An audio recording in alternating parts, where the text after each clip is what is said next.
ہمیں خیبر پختونخوا کے عوام کے مسائل کا مکمل ادراک ہے۔ حکومت اپنے دائرہ اختیار کے تحت ان مسائل کے پائیدار حل کے لیے سنجیدہ اقدامات کر رہی ہے۔ وفاقی ترقیاتی منصوبوں کی بروقت تکمیل اور مسائل کا حل ہماری ترجیح ہے۔ وزیر اعظم شہباز شریف کی خیبر پختونخوا سے تعلق رکھنے والے عوامی نمائندگان سے ملاقات میں گفتگو، عوامی فلاح، ترقیاتی منصوبوں اور گورننس سے متعلق امور پر غور۔ شرکاء نے وزیر اعظم کو بتایا کہ صوبائی حکومت مکمل طور پر ناکام ہو چکی، گورننس نام کی کوئی چیز نہیں، صحت، تعلیم، انفراسٹرکچر اور عوامی فلاح کی کوئی واضح پالیسی نہیں۔ وزیر اعظم نے ہدایت کی کہ عوامی مسائل کے حل کو اپنی اولین ترجیح بنائیں۔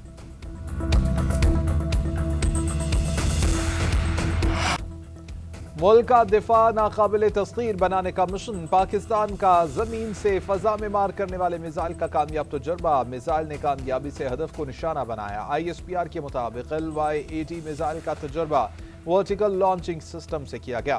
کمانڈر پاکستان فلیٹ نے کامیاب تجربے کا مشاہدہ کیا۔ پاک بحریہ کے جدید فضائی دفاعی نظاموں کی طویل فاصلے تک مار کرنے کی صلاحیت کی توثیق۔ تجربے سے بحریہ کی درست اور مؤثر حملہ آور صلاحیتیں نمایاں ہوئیں۔ بغیر پائلٹ جہاز کے بھی کھلے سمندر میں کامیاب آزمائشی تجربات کیے گئے۔ آزمائشوں سے اس پلیٹ فارم کی رفتار، تیز کارکردگی اور مشن کے لیے درکار پائیداری کو یکجا کرنے کی صلاحیت پیدا ہوئی۔ سربراہ پاک بحریہ کے جوانوں اور انجینئرز کو مبارکباد، کہا کہ سمندری دفاع کو یقینی بنانے اور قومی بحری مفادات کے تحفظ کے لیے بحریہ کے پختہ عزم کا اعادہ کیا۔ عراق JF-17 تھنڈر اور سپر مشاق طیارے خریدنے کا خواہاں۔ ایئر چیف ظہیر احمد بابر سیدو کا عراق کا دورہ۔ عراقی ایئر چیف کا ملاقات میں طیاروں میں دلچسپی کا اظہار۔ ISPR کے مطابق سربراہ پاک فضائیہ کو عراقی فضائی ہیڈ کوارٹرز میں گارڈ آف آنر پیش کیا گیا۔ ملاقات میں پاک عراق فضائی تعاون کے فروغ پر اعلیٰ سطح ملاقات، مشترکہ تربیت پر اتفاق، عراقی فضائیہ کی تربیت اور صلاحیت بڑھانے میں تعاون کی یقین دہانی کرائی گئی۔ دورہ دونوں ممالک کے دفاعی تعلقات مزید مضبوط بنانے کا عکاس ہے۔ مہنگائی اور کرنسی گراوٹ کے خلاف ایران میں احتجاج، 14 دن سے جاری مظاہروں میں مزید شدت آ گئی۔ امریکی میڈیا نے دعویٰ کیا ہے کہ ایران میں سیکیورٹی اہلکاروں سمیت 200 سے زائد ہلاکتیں ہو چکی ہیں۔ 26 بینکوں، 2 اسپتالوں اور 48 فائر ٹرکس کو بھی نقصان پہنچایا گیا ہے۔ سرکاری عمارتوں اور پولیس اسٹیشنز پر بھی حملے کیے گئے، جس کے نتیجے میں کئی اہلکار زخمی ہوئے۔ سیکیورٹی اہلکاروں کی جانب سے تقریباً 2500 افراد کو گرفتار کیا جا چکا ہے، جبکہ انٹرنیٹ سروس بدستور بند ہے۔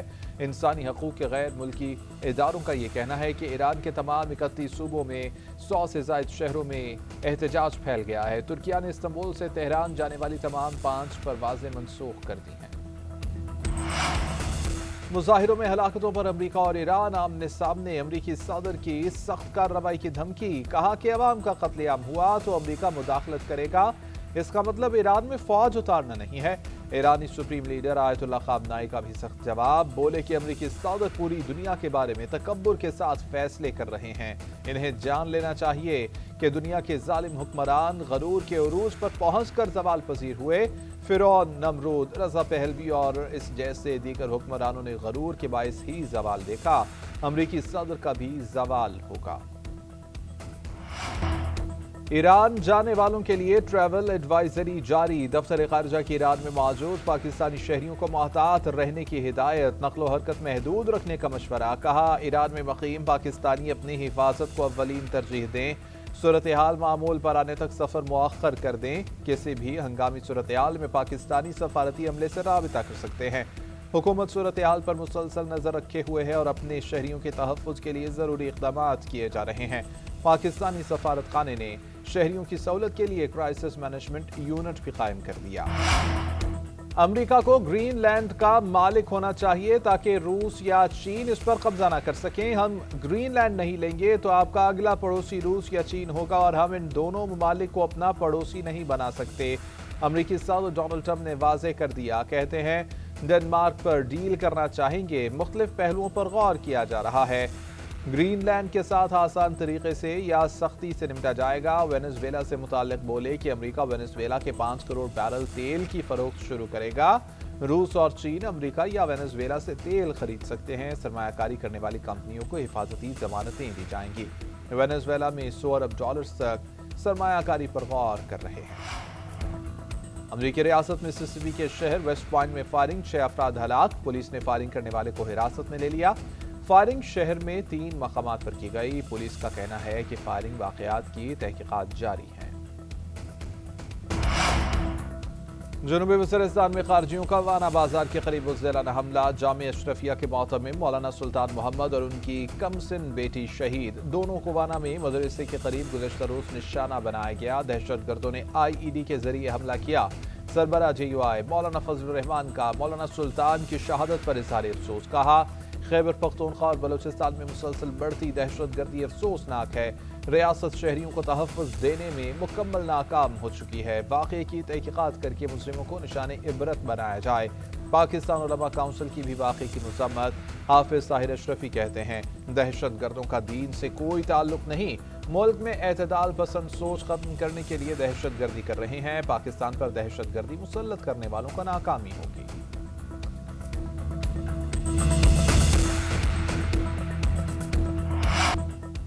ریاست کے خلاف ہتھیار اٹھانے والوں کے لیے قرآنی آیات واضح ہیں، ریاست کے خلاف کوئی ہتھیار اٹھائے گا تو یہ واضح ہے کہ کس طرح سے نمٹنا ہے۔ وفاقی وزیر داخلہ محسن نقوی کی وزیر اطلاعات عطاء اللہ تارڑ کے ہمراہ نیوز کانفرنس، محسن نقوی نے کہا PTI کے مظاہرین سے نمٹنے کی کافی پریکٹس ہو چکی ہے، جب وقت آیا تو نمٹ لیا جائے گا، مذاکرات جن کا کام ہے وہ کریں، میرا کام دوسرا ہے۔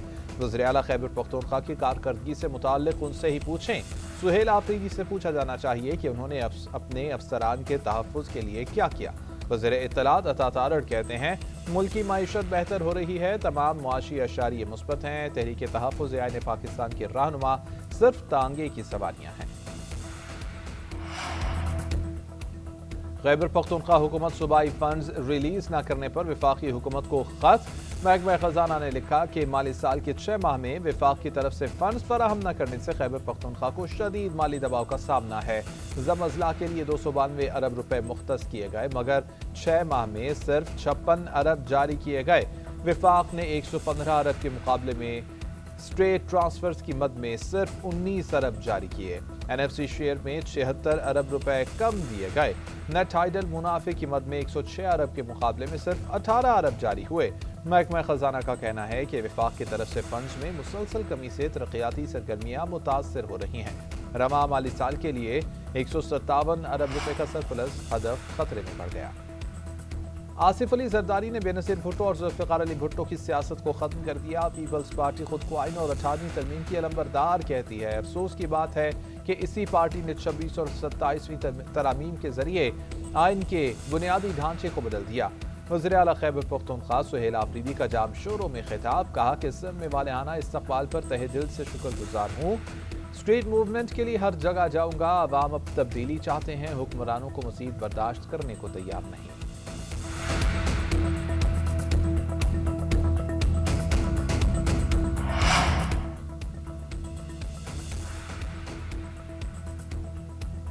سندھ حکومت نے PTI کو آج باغ جناح کراچی میں جلسے کے لیے باضابطہ NOC جاری کر دیا۔ NOC شرائط کے ساتھ جاری کیا گیا ہے، شرائط پر عمل درآمد کرنا لازم ہوگا، شرائط کے تحت امن و امان کی ذمہ داری PTI پر ہی ہوگی۔ سینئر وزیر شرجیل میمن کہتے ہیں کہ اشتعال انگیز تقاریر، مواد اور فرقہ وارانہ گفتگو کی اجازت نہیں ہوگی، پاکستان اور ریاستی اداروں کے خلاف کسی بھی قسم کی تقریر نہیں کی جا سکے گی، جلسے کے دوران ٹریفک کی روانی برقرار رکھنا منتظمین کی ذمہ داری ہوگی، پروگرام مقررہ وقت سے پہلے ختم کرنا لازم ہوگا، سیکیورٹی وجوہات کی بنیاد پر اجازت نامہ منسوخ کرنے کا اختیار ضلعی انتظامیہ کے پاس ہوگا۔ PTI کا باغ جناح گراؤنڈ کی بجائے گیٹ پر ہی جلسہ کرنے کا اعلان۔ تحریک انصاف سندھ کے صدر حلیم عادل شیخ کہتے ہیں ہم نے شام 5 بجے تک انتظار کیا، NOC بہت تاخیر سے دیا گیا، ہمارے پاس الادین کا چراغ نہیں کہ اب جناح باغ میں انتظامات کریں۔ ناصر شاہ کا کہنا ہے کہ رسمی کارروائی کے باعث NOC جاری کرنے میں تاخیر ہوئی، سڑک پر جلسہ کرنے سے عوام کو تکلیف ہوگی، جلسہ باغ جناح میں ہی کرنا ہوگا۔ نائب وزیر اعظم اسحاق ڈار OIC وزرائے خارجہ کے غیر معمولی اجلاس میں شرکت کے لیے جدہ پہنچ گئے۔ اسحاق ڈار نے جدہ میں پاکستانی قونصل خانے کی نئی عمارت کا افتتاح کر دیا۔ نائب وزیر اعظم نے قومی پرچم لہرایا اور ایک یادگاری پودا بھی لگایا۔ تقریب میں سفارتکاروں، سعودی حکام اور پاکستانی شہریوں نے شرکت کی۔ OIC کے اجلاس میں اسرائیل کی جانب سے صومالی لینڈ کو الگ ملک کی حیثیت سے تسلیم کرنے کا معاملہ زیر غور آئے گا۔ اسحاق ڈار اس معاملے پر پاکستان کا موقف واضح کریں گے۔ نائب وزیر اعظم اجلاس کی سائیڈ لائن پر اسلامی کانفرنس تنظیم کے رکن ممالک کے وزرائے خارجہ سے ملاقاتیں بھی کریں گے۔ ملاقاتوں میں خطے کی صورتحال اور دیگر بین الاقوامی معاملات زیر بحث آئیں گے۔ ترکیہ کا پاکستان اور سعودی عرب کے دفاعی معاہدے میں شامل ہونے کی خواہش کا اظہار۔ غیر ملکی میڈیا ادارے بلومبرگ کا دعویٰ ہے کہ پاکستان، ترکیہ اور سعودی عرب کے درمیان دفاعی اتحاد ہوگا۔ اس سے مشرق وسطی اور اس سے بہت آگے تک طاقت کا توازن تبدیل ہو جائے گا۔ پاکستان اور سعودی عرب نے گزشتہ برس مشترکہ دفاعی معاہدے پر دستخط کیے تھے۔ کسی ایک ملک کے خلاف جارحیت دونوں ملکوں کے خلاف جارحیت تصور کی جائے گی۔ بلومبرگ کے مطابق ترکیہ کو پاک سعودی دفاعی اتحاد میں شامل کرنے کے لیے تینوں ملکوں کے درمیان معاہدہ جلد ممکن ہے۔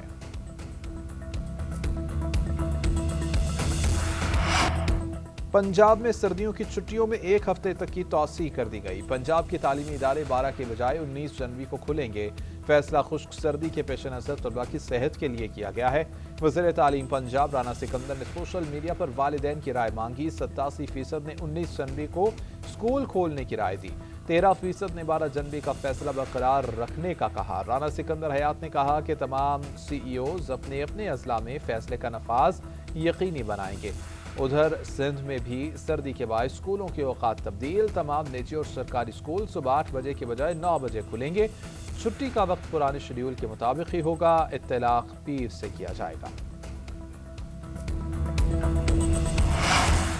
وزیر اعلیٰ پنجاب کی ہدایت پر ہر ڈسٹرکٹ کے لیے کارڈک کیتھ لیب پروجیکٹ شروع کرنے کا اعلان۔ جھنگ، میاں والی اور بہاڑی میں لیبز جلد فعال کی جائیں گی۔ بھکر، چکوال، حافظ آباد، خانیوال، منڈی بہاؤالدین، راجن پور اور ٹوبہ ٹیک سنگھ شامل۔ اینجیوگرافی، اینجیوپلاسٹی اور پرائمری PCI کی سہولت بھی میسر ہوگی۔ 1 سے 1.5 گھنٹے کے اندر اسپتال میں پہنچنے والے مریض کی جان بچائی جا سکے گی۔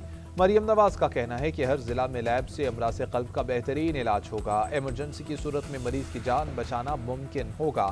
ہارٹ اٹیک ایمرجنسی کے مریضوں کو دور دراز بڑے شہروں کا رخ نہیں کرنا پڑے گا۔ ڈاکٹرز کے لیے خصوصی تنخواہ کا پیکیج بھی بنایا جائے گا۔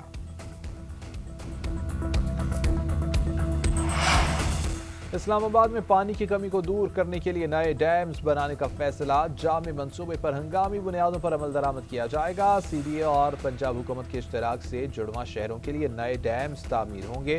وزیر داخلہ محسن نقوی کی زیر صدارت اجلاس شارٹ ٹرم اور لانگ ٹرم منصوبوں کا تفصیلی جائزہ لیا جائے گا۔ اسلام آباد اور راولپنڈی میں پانی کی فراہمی بہتر بنانے کے لیے منصوبے کا جائزہ۔ وابڈا اور CDA حکام نے فراہمی بڑھانے کے لیے مختلف آپشنز، رپورٹس اور ٹائم لائنز پیش کی۔ محسن نقوی نے ہدایت کی کہ عمل درآمد کا واضح روڈ میپ 10 روز کے اندر پیش کیا جائے۔ اجلاس میں واٹر ڈسٹریبیوشن نیٹ ورک کی خامیوں کی نشاندہی، مؤثر سپلائی کے لیے جدید نظام اور چھوٹے ڈیمز کی تعمیر پر تفصیلی غور ہوگا۔ لاہور بار ایسوسی ایشن کے سالانہ انتخابات کے غیر سرکاری نتائج آ گئے۔ حامد خان گروپ کے عرفان حیات باجوہ صدر منتخب ہو گئے۔ عرفان حیات 3995 ووٹس لے کر کامیاب ہوئے۔ مد مقابل ادیب اسلم بھنڈر کو 3294 ووٹس ملے۔ سیکرٹری کے عہدے پر شعیب بھٹی جیت گئے۔ جوائنٹ سیکرٹری کی نشست پر سمینہ بسرا، لائبریری سیکرٹری کی سیٹ پر نعمان علی گورایا کامیاب ہوئے۔